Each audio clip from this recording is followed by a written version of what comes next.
Los 10 países más pobres del mundo. Número 1. Burundi es el país más pobre del mundo, pues tiene el PIB per cápita más bajo del planeta, aproximadamente de $275. Este país africano cuenta con 11 millones de habitantes. Tiene una deuda de 1.117 millones de euros, que equivale a un 38% de su PIB.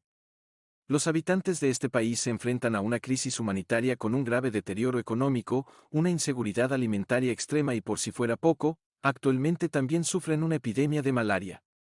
Según datos de la FAO, 7 de cada 10 hogares de este país tienen dificultades para conseguir una comida diaria, y 2 de cada 10 hogares pasan varios días enteros sin comer. Número 2. Malaui se ubica entre los países más pobres del mundo.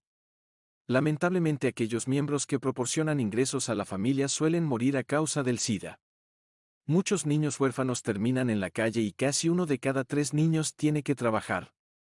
El 11% de la población entre 15 y 49 años de edad es VIH positiva, lo que sitúa a Malaui en el noveno lugar de los 166 países más afectados del mundo por el VIH. Se trata de un país que depende de la financiación de otros países donantes y en el que más de la mitad de su población aún vive por debajo del umbral de pobreza, con menos de $1 al día. Número 3. La nación bañada por el Mar Rojo es uno de los regímenes más represivos y herméticos del planeta. El país vive aislado del mundo por voluntad de su gobierno. Solo un 1% de los eritreos tiene conexión a Internet, la televisión por satélite está vetada en las casas particulares y la penetración del móvil es la más baja de África. Un país devastado por una guerra. Desde su independencia de Etiopía en 1993, Eritrea ha estado dirigida por Isaías Afwerki, un dictador que ha impuesto un régimen de partido único muy militarizado. La economía está en decadencia por una mezcla de sanciones internacionales, paranoia gubernamental y obsesión por una guerra desigual contra un vecino que multiplica por 19 su población. Número 4. La guerra civil que azotó el Sudán durante 21 años se cobró una enorme cantidad de vidas humanas y dejó al Sudán del Sur empobrecido. El Sudán del Sur se encuentra con la doble dificultad de lidiar con el legado del conflicto y la inestabilidad constante, y hacer frente a enormes necesidades de desarrollo. Más de la mitad de la población vive por debajo del umbral internacional de la pobreza. La relación entre el gobierno de Sudán del Sur, en Juba, y el del Sudán, en Jartum, sigue siendo tensa debido a enfrentamientos militares esporádicos. Asimismo, ambos estados todavía tienen varios asuntos importantes por resolver, como la repartición de la venta del petróleo. Número 5. Gran parte de la infancia de este país se ve obligada a trabajar en labores forzadas, como esclavas sexuales o bien son reclutados como soldados.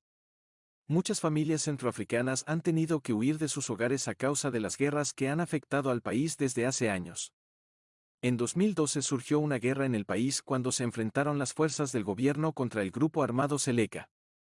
A pesar del acuerdo de paz firmado en 2015, la violencia sigue siendo común en uno de los países más pobres del mundo.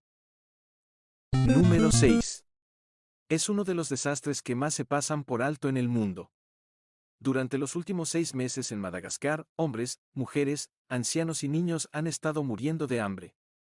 Sin embargo, aunque el Programa Mundial de Alimentos, PMA, ha solicitado 62 millones de euros a los países donantes, el gobierno malgache sigue siendo en gran medida indiferente a la crisis y se ha negado a declarar el estado de emergencia.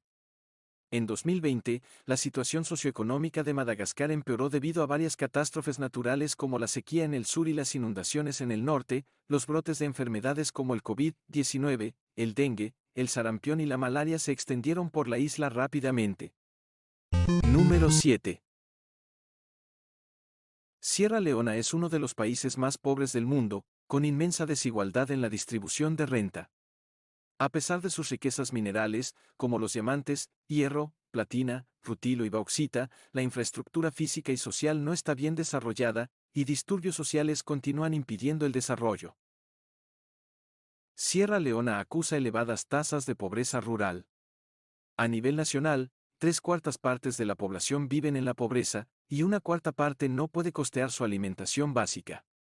Las deficiencias en materia de salud y vivienda, las elevadas tasas de mortalidad materna e infantil, el acceso limitado al agua limpia y niveles de ingresos extremadamente bajos son fenómenos frecuentes, en particular entre los hogares encabezados por mujeres, los jóvenes sin tierra y los agricultores en pequeña escala. Como consecuencia, la productividad es baja. Número 8. En medio de la creciente pobreza, el 70% de los hogares no puede satisfacer las necesidades básicas de alimentos y no alimentos, con efectos especialmente devastadores para los hogares encabezados por viudas, personas mayores, personas con discapacidad y niños. Se calcula que 3 millones de niños están en riesgo de desnutrición y son susceptibles de contraer enfermedades como la diarrea acuosa aguda y el sarampión, debido a su inmunidad debilitada. Miles de personas han recurrido a la mendicidad en las calles, y los precios de los artículos de primera necesidad se han disparado ante la disminución de las remesas, el desmoronamiento de la economía y el aumento de la pobreza. Número 9. La República Democrática del Congo está envuelta en una compleja crisis humanitaria que dura décadas. La situación en el último año se ha deteriorado de forma gravísima debido al aumento del número de combates dentro del país, así como su intensidad. Con más de 84 millones de habitantes, es uno de los países más poblados de África, también uno de los menos endeudados del mundo. Sin embargo, la pobreza sigue siendo una de las palabras que más identifican al país, con un PIB per cápita de solo 474 euros. Además de todo ello, la corrupción es generalizada en lo público, lo que hace más difícil aún salir de la pobreza. Número 10. Aunque el país es rico en recursos energéticos, minerales, forestales o marítimos, la población es extremadamente pobre. Esto se debe, entre otras muchas razones, a que los recursos son explotados por unos pocos poderosos para conseguir su máximo beneficio, dando lugar a elevados índices de desigualdad. Una minoría se va haciendo cada vez más pudiente a costa de la mayoría más pobre. Alrededor del 80% de la población depende de pequeñas explotaciones agrícolas, que son especialmente vulnerables a las catástrofes naturales. Las consecuencias de la crisis de la deuda de 2016, de los dos ciclones de 2019 y de la COVID-19, además de los conflictos armados en el norte, suponen retos adicionales para el desarrollo del país. Si te gustó, dale like y suscríbete. También puedes ver estos otros dos videos.